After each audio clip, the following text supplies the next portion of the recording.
श्रावण मास का हर अध्याय शिव से मिलने की एक सीढ़ी है, लेकिन दूसरा अध्याय खोलता है वो द्वार जो आत्मा को शिव आत्मा की ओर ले जाता है।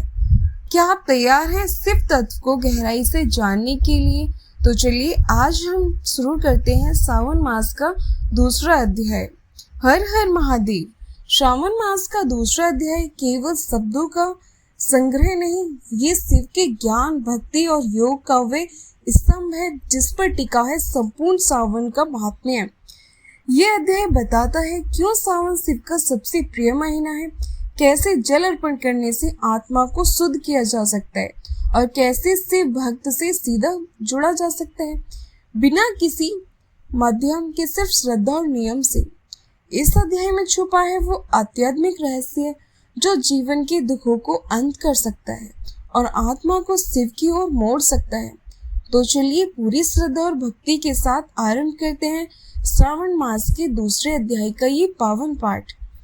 वीडियो को अंत तक जरूर देखें क्योंकि हर मंत्र, हर पंक्ति आपके जीवन में चमत्कार ला सकती है। और यदि आप भी शिव भक्त हैं तो वीडियो को लाइक करें और ओम नमः शिवाय कमेंट में जरूर लिखें। हमारे चैनल हिंदू विद्या को सब्सक्राइब करना ना भूलें। तो चलिए शुरू करते हैं श्रावण मास का दूसरा अध्याय। ईश्वर बोले, हे महाभाग, आपने उचित बात कही है। हे ब्रह्मपुत्र, आपने विनम्र, गुणी, श्रद्धालु तथा भक्ति संपन्न श्रोता है। हे अनग, आपने श्रावण मास के विषय में विनम्रता पूर्वक जो पूछा है उसी तथ्य जो नहीं पूछा है, ये सब अत्यंत हर्ष तथा प्रेम के साथ मैं आपको बताऊंगा। द्वेष न करने वाला सबके प्रिय होता है और आप उसी प्रकार के विनम्र हैं, क्योंकि मैंने आपके अभिमानी पिता ब्रह्मा का 5वां मस्तक काट दिया था, तो भी आप उस द्वेष का भाव को त्याग कर मेरी शरण को प्राप्त हुए। अंततः हे तात, मैं आपको सब कुछ बताऊंगा। अग्रचित होकर सुनिए।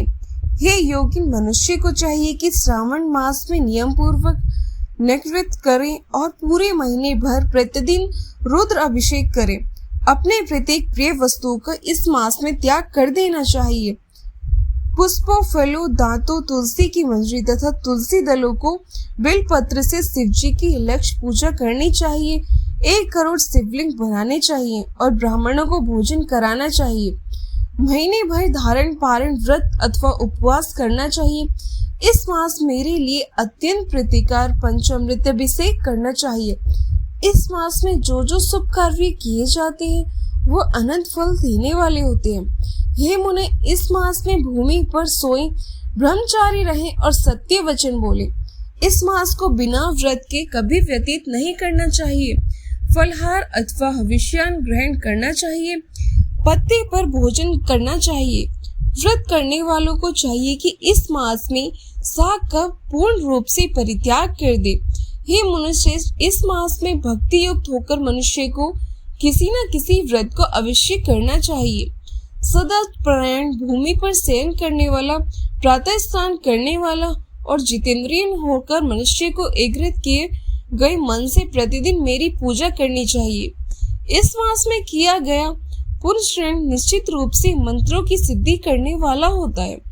इस मास में शिव के प्रणयन मंत्र का जाप अथवा गायत्री मंत्र का जाप करना चाहिए और शिव जी की प्रदक्षिणा, नमस्कार तथा वेद पारायण करना चाहिए। पुरुषयुक्त का पाठ अधिक फलदायी देने वाला होता है। इस मास में किया गया ग्रह यज्ञ, कोटि होम, लक्ष्य होम तथा आयुध होम शीघ्र ही फलीभूत होता है और अभीष्ट फल प्रदान करने वाला। जो मनुष्य इस मास में एक भी दिन व्रतहीन व्यतीत करता है वो महाप्रलय पर्यंत घोर नरक में वास करता है। ये मास मुझे जितना प्रिय है उतना कोई अन्य मास प्रिय नहीं है। ये मास सकाम व्यक्ति को अभीष्ट फल देने वाला तथा निष्काम व्यक्ति को मोक्ष प्रदान करने वाला है। ये सदन, इस मास के जो व्रत तथा धर्म है उन्हें मुझसे सुनिए। रविवार को सूर्य व्रत तथा सोमवार को मेरी पूजा व नग्न भोजन करना चाहिए। श्रावण मास के पहले सोमवार से आरंभ करके 3.5 महीने का रोटक नामक व्रत किया जाता है। ये व्रत सभी मनोवांछित फल प्रदान करने वाला है। मंगलवार को मंगल गौरी का व्रत और बुधवार बृहस्पतिवार के दिन इन दोनों वारों का व्रत, शुक्रवार को जीवंती का व्रत और शनिवार को हनुमान तथा नरसिंह का व्रत करना चाहिए।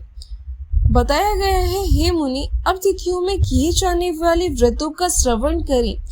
श्रावण मास के शुक्ल पक्ष की तृतीय तिथि को अंधोधर्म नामक का व्रत होता है। श्रावण के शुक्ल पक्ष की तृतीय तिथि को गौरी व्रत होता है। इसी प्रकार शुक्ल की चतुर्थी तिथि को दुर्वा गणपति नामक व्रत किया जाता है। हे मुनि, उसी चतुर्थी का दूसरा नाम है विनायकी चतुर्थी भी। शुक्ल पक्ष में पंचमी तिथि नागों के पूजन के लिए प्रशस्त होती है। हे मुनि श्रेष्ठ, इस पंचमी को रोर व कल्पी आदि नाम से जानिए। षष्ठी तिथि को सुपोधन व्रत और सप्तमी तिथि को शीतल व्रत होता है। अष्टमी अथवा चतुर्दशी तिथि को देवी का पवित्र रोपण व्रत होता है। इस माह के शुक्ल तथा कृष्ण पक्ष की दोनों नौमी तिथि को नक्र व्रत करना बताया गया है। शुक्ल पक्ष की 10वीं तिथि को आशा नामक व्रत होता है। इस मास में दोनों पक्षों में दोनों एकादशी तिथियों को इस व्रत की कुछ और विशेषताएं मानी गई हैं। श्रावण मास के शुक्ल पक्ष की द्वादशी तिथि को भी श्री विष्णु का पवित्र रोपण व्रत बताया गया है। इस द्वादशी तिथि में भगवान श्रीधर की पूजा करके मनुष्य परम गति प्राप्त करता है। उत्सर्जन उपकर्मा, सभादीप सभा में उपकर्मा, इसके बाद रक्षाबंधन, पुण्य श्रावण कर्म, सर्वबलि और हायग्रीव का अवतार, ये 7 कर्म पूर्णमासी तिथियों को करने हेतु बताए गए हैं। श्रावण मास के कृष्ण पक्ष में चतुर्थी तिथि को संकष्टी चतुर्थी व्रत कहा गया है। श्रावण मास के कृष्ण पक्ष की पंचमी तिथि के दिन मानव कल्पवादी नामक व्रत को जानना चाहिए। हे द्विजोत्तम, कृष्ण पक्ष की अष्टमी तिथि को श्री कृष्ण का पूर्ण अवतार हुआ। इस दिन उनका अवतार हुआ। अंतम महान उत्सव के साथ इस दिन व्रत करना चाहिए। हे मुनिश्रेष्ठ, इस अष्टमी को मनवादी तिथि जाननी चाहिए। श्रावण मास की अमावस्या तिथि को पिठोरा व्रत कहा जाता है। इस तिथि में कुशों का ग्रहण और वृषभों का पूजन किया जाता है। इस मास में शुक्ल पक्ष की प्रतिपदा तिथि से लेकर सब तिथियां के पृथक पृथक देवता हैं। प्रतिपदा तिथि के देवता अग्नि, तृतीय तिथि के देवता ब्रह्मा, तृतीय तिथि की गौरी और चतुर्थी के देवता गणपति हैं। पंचमी के देवता नाग हैं और षष्ठी तिथि के देवता कार्तिकेय हैं। सप्तमी के देवता सूर्य हैं और अष्टमी के देवता शिव हैं। नौमी की देवी दुर्गे और 10वीं के देवता यम और एकादशी तिथि के देवता विष्णुदेव कहे गए हैं। द्वादशी के विष्णु तथा त्रयोदशी के देवता कामदेव हैं। चतुर्दशी के देवता शिव और पूर्णिमा के देवता चंद्रमा और अमावस्या के देवता पितृ हैं। ये सब तिथियों के देवता कहे गए हैं। जिस देवता की जो तिथि हो, उस देवता की उसी तिथि में पूजा करनी चाहिए। प्राय इसी मास में अगस्त्य का उदय होता है। हे मुनि, मैं उस काल को बता रहा हूँ, आप एक रचित होकर सुनिए। सूर्य के सिंह राशि में प्रवेश करने के दिन से जब 12 अंश 40 घड़ी व्यतीत हो जाती हैं, तब अगस्त्य का उदय होता है। उसके 7 दिन पूर्व से अगस्त्य से अर्घ्य प्रदान करना चाहिए। 12 मासों में सूर्य पृथक पृथक नामों से जाने जाते हैं। उनमें से श्रावण मास में सूर्य गभस्ती नाम वाला होकर तपता है। इस मास में मनुष्य को भक्ति संपन्न होकर सूर्य की पूजा करनी चाहिए। हे सतम, 4 मासों में जो वस्तुएं वर्जित हैं, उन्हें सुनिए। श्रावण मास में साग तथा भाद्रपद में दही का त्याग कर देना चाहिए। इसी प्रकार अश्विन में दूध तथा कार्तिक में दाल का परित्याग कर देना चाहिए। यदि इन मासों में इन वस्तुओं का त्याग नहीं कर सके तो केवल श्रावण मास में ही उक्त वस्तुओं का त्याग करने से मानव उसी फल को प्राप्त कर लेता है। हे मानव, ये बातें मैंने आपसे संक्षेप में कही हैं। हे मुनिश्रेष्ठ, इस मास के व्रतों को धर्मों के विस्तार के सैकड़ों वर्षों में भी कोई नहीं कह सकता। मेरी अथवा विष्णु की प्रसन्नता के लिए संपूर्ण रूप से व्रत करना चाहिए। परमार्थ की दृष्टि से हम दोनों में भेद नहीं है। जो लोग भेद करते हैं वो नरकगामी होते हैं। अंतः हे सनत कुमार, आप श्रावण मास में धर्म का आचरण कीजिए। इस प्रकार ईश्वर सनत कुमार संवाद के अंतर्गत श्रावण मास शनक कथन नामक दूसरा अध्याय पूर्ण हुआ। श्रावण मास का ये दूसरा अध्याय केवल शास्त्र का पाठ नहीं, ये आत्मा को शिव के समीप लाने वाला एक यात्रा है। जो भी श्रद्धा से इसका श्रवण करता है उसके जीवन में धीरे धीरे हर विघ्न दूर होने लगते हैं। अंततः उसे मिलता है शांति, भक्ति और मुक्ति का अनुभव।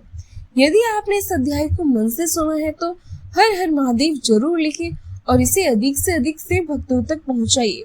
ऐसे ही पवित्र और दुर्लभ कथाओं के लिए सब्सक्राइब करें हिंदू विद्या और बेल आइकन जरूर दबाएं, क्योंकि अगला अध्याय और भी गहरा और रहस्यमय होने वाला है।